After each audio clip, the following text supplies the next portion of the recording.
Bismillahirrahmanirrahim.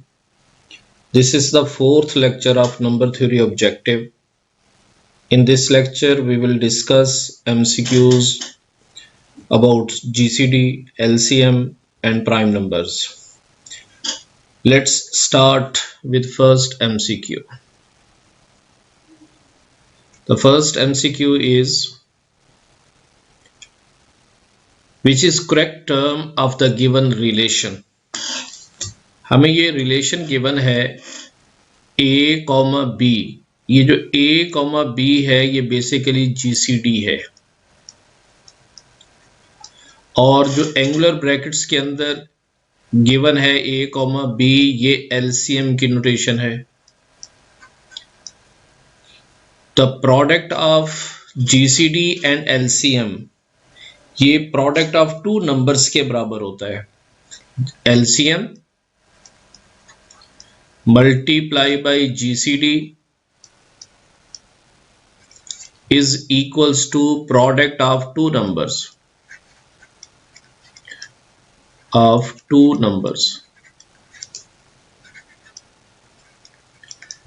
यहाँ दो number given है, एक नंबर A है दूसरा B है, तो इन दोनों का जो प्रोडक्ट है उसके बराबर है. So option number A is correct. Second question history से रिलेटेड है. Who give the expression for the probability and expected value of GCD. तो जेम्स ने ये सबसे पहले ये काम किया GCD को कैलकुलेट करने की टेक्निक बताई. इसका भी ए ऑप्शन जो है वो सही है. Question number 3, HCF of two numbers 1 and B is. दो नंबर हमें गिवन है, एक नंबर 1 है और दूसरा नंबर B है. हमें इनका HCF चाहिए. HCF mean GCD greatest common divisor. HCF stand for highest common factor. 1 और B का जो ग्रेटेस्ट कॉमन फैक्टर है वो है answer C. These two numbers are relatively prime and there is only one common factor which is 1. If 1 is the common factor between two numbers, then we say that two numbers are relatively prime, two numbers are co-prime to each other. Question number 4. If A, B are integers such that A greater than B, then HCF of A and B lies. अब इन चार option में से हमने देखना है कि कौन सी relation जो है वो बेस्ट रिलेशन है इनके दरमियान में. सी ऑप्शन को अगर आप देखें तो सी ऑप्शन इसकी बेस्ट ऑप्शन है.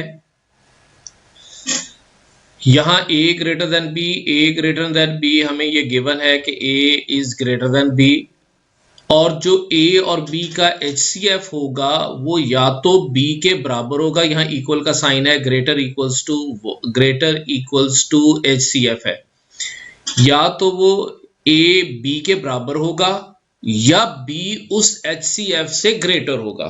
फॉर एग्जांपल अगर मैं सपोज करता हूं कि A की वैल्यू 6 है और B की वैल्यू 3 है, तो डेफिनेट बात है इन दोनों का जो GCD होगा वो 3 के बराबर है. इस सूरत हाल में आप लिख सकते हैं A greater than B, B greater equal GCD, two number 6 and 3. और अगर ये पॉइंट्स आप डिफरेंट ले लें, फॉर एग्जांपल अगर आप A की वैल्यू 8 लेते हैं और B की वैल्यू आप 6 ले लेते हैं, अब इन दोनों का जो GCD होगा 8 और 6 का जो GCD है वो 2 के बराबर है. अब भी ये रिलेशन ट्रू है, A is greater than B and B is greater than 2, GCD से ग्रेटर है, इसलिए इन दोनों को यहां ये GCD इक्वल है, यहां ग्रेटर देन है. लिहाजा इन दोनों को जब आप कंबाइन करेंगे तो आप लिखेंगे A greater than B, B greater or equals to HCF of A and B. A greater than B statement के अंदर खुद गिवन है कि A B से ग्रेटर है, तो इसका ऑप्शन सी ऑप्शन इसका दुरुस्त है. Question number 5, a number n whose only positive divisor are 1 and n is called prime है, को prime, relatively prime, all of these. तो इसका आंसर प्राइम नंबर्स की ये डेफिनेशन है कि ऐसे नंबर्स जिनके पॉजिटिव डिवाइजर या वन या वो खुद हो, ऐसे नंबर प्राइम नंबर्स कहलाते हैं। Question number 6, the smallest prime number is, the smallest prime number is 2। 2 is the smallest prime number. 2 is the only prime number which is even.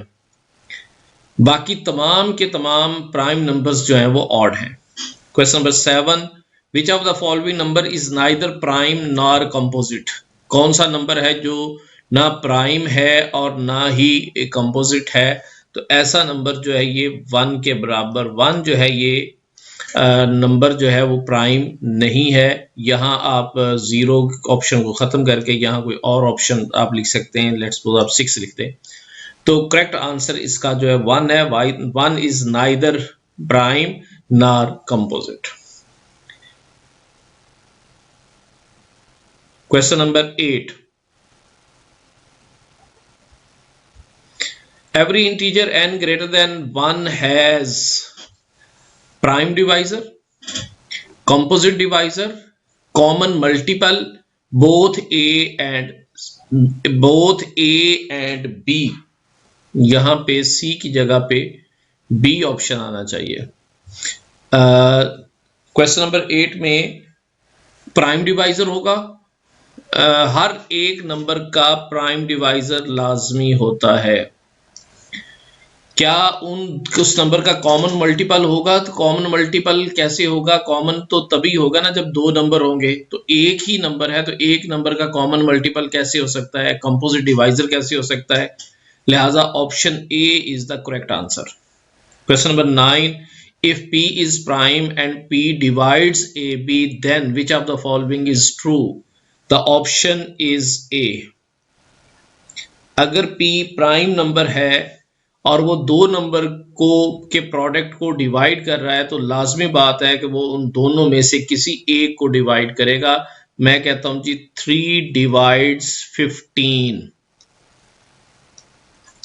15 can be written as 3 multiplied by 5. So 3 divides 3 or 3 divides 5।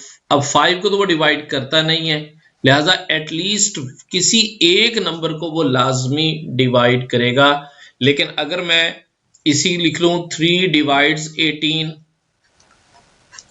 तो 18 को factor की form में बना सकता हूं 3 multiply by 6। इस हाल में 3 जो है वो 3 को भी डिवाइड कर रहा है, 9 को भी डिवाइड कर रहा है। तो इस कंडीशन में ये है कि दोनों को डिवाइड करना जरूरी नहीं है, दोनों में से किसी एक को डिवाइड करेगा। दोनों को भी डिवाइड करते तब भी कोई हर्ज नहीं है, लेकिन आंसर बेस्ट ऑप्शन वो होगा जिसमें ये और लिखा होगा। एंड वाला ऑप्शन जो है वो दुरुस्त नहीं है, क्योंकि एंड के अंदर फिर हर एक को डिवाइड करना चाहिए। जबकि ये वाली एग्जांपल जिसमें 3 15 को डिवाइड कर रहा है, तो 3 एक फैक्टर को डिवाइड करता है 3 को, जबकि दूसरे फैक्टर 5 को वो डिवाइड नहीं करता। Question number 10, there are number of prime, there are infinite number of primes, there are infinite number of primes.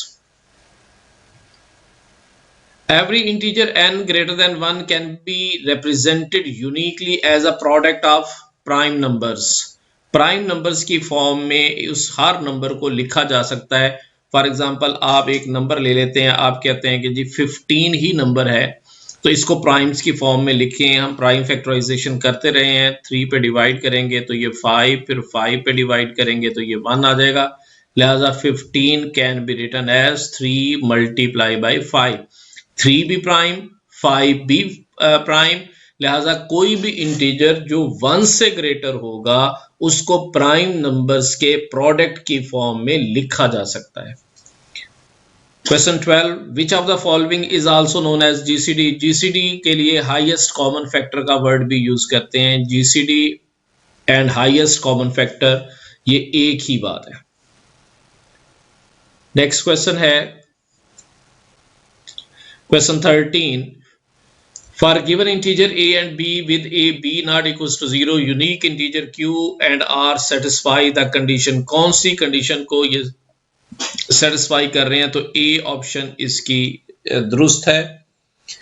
क्यों? इसलिए कि जब आप डिवीजन एल्गोरिथम अप्लाई करते हैं दो नंबर को, और जब आप किसी नंबर को डिवाइड करते हैं, एक नंबर को आपने डिवाइड कर दिया बी के साथ, यहां आप क्वोशंट लिखेंगे और ये रिमाइंडर होगा, तो आप इसको यूं लिखेंगे A is equals to divisor into quotient plus remainder. इस रिमाइंडर के ऊपर कंडीशन है कि वो 0 से बड़ा होगा। 0 भी हो सकता है, पूरे का पूरा डिवाइड हो जाए तो 0 हो जाएगा, 0 हो सकता है 0 से बड़ा होगा, या वो लेकिन होगा वो लेस देन डिवाइजर। अब यहां डिवाइजर बी है तो बी से वो लेस होगा। इस क्वेश्चन के अंदर बी के ऊपर जो कंडीशन है उसको देखें, वहां सिर्फ ये कंडीशन लगी हुई है कि बी 0 नहीं हो सकता। पॉजिटिव हो जाए तो फिर तो कोई इशू नहीं है, लेकिन बी नेगेटिव भी तो हो सकता है। जब नेगेटिव हो जाएगा तो रिमाइंडर हमेशा पॉजिटिव होता है, वो नेगेटिव नहीं होता। डेफिनेट बात है, फिर इस बी का हम मॉड लेंगे। So option A is correct. बाकी जितनी भी ऑप्शंस हैं वो सही नहीं है, कहीं ना कहीं कोई इशू है। सी ऑप्शन में देखें मॉड नहीं लगा हुआ, अगर बी नेगेटिव हो गया तो रिमाइंडर नेगेटिव तो नहीं होगा, नेगेटिव से लेस तो नहीं हो सकता, तो इसलिए ऑप्शन जो है ये करेक्ट है। Question number 14, which of the following is false. कौन सी कंडीशन जो है वो इसमें गलत है? पहली कंडीशन ए डिवाइड्स ए, सही बात है। सी ऑप्शन में देखें, अगर ए बी को डिवाइड करे, बी सी को डिवाइड करे तो लाजमी ए सी को डिवाइड करेगा। डी ऑप्शन में अगर ए बी को डिवाइड करे तो कोई भी नंबर बी से मल्टीप्लाई हो तो ए उसको भी डिवाइड करेगा। बी ऑप्शन को जरा फोकस करें, बी ऑप्शन भी बजाहर हमें सही लग रहा है। If A divides B divides A, then A equals to B.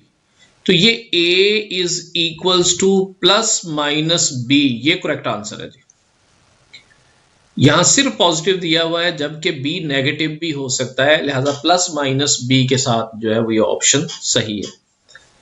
Question number 15, if A divides B and A divides C, then for any XYZ whereas, अब इन चारों में से हमें ऑप्शन बतानी है कि कौन सी बात सही है। तो A B को भी डिवाइड कर रहा है, A C को भी डिवाइड कर रहा है, वो उन दोनों के किसी भी लीनियर कॉम्बिनेशन को भी डिवाइड करेगा, लिहाजा ऑप्शन A भी सही, ऑप्शन C भी सही। अगर ए बी को डिवाइड कर रहा है, ए सी को डिवाइड कर रहा है, तो इन दोनों के प्रोडक्ट को बी ए डिवाइड करेगा, लिहाजा ऑप्शन बी भी करेक्ट। So correct answer is, best option is all of these. Question number 16,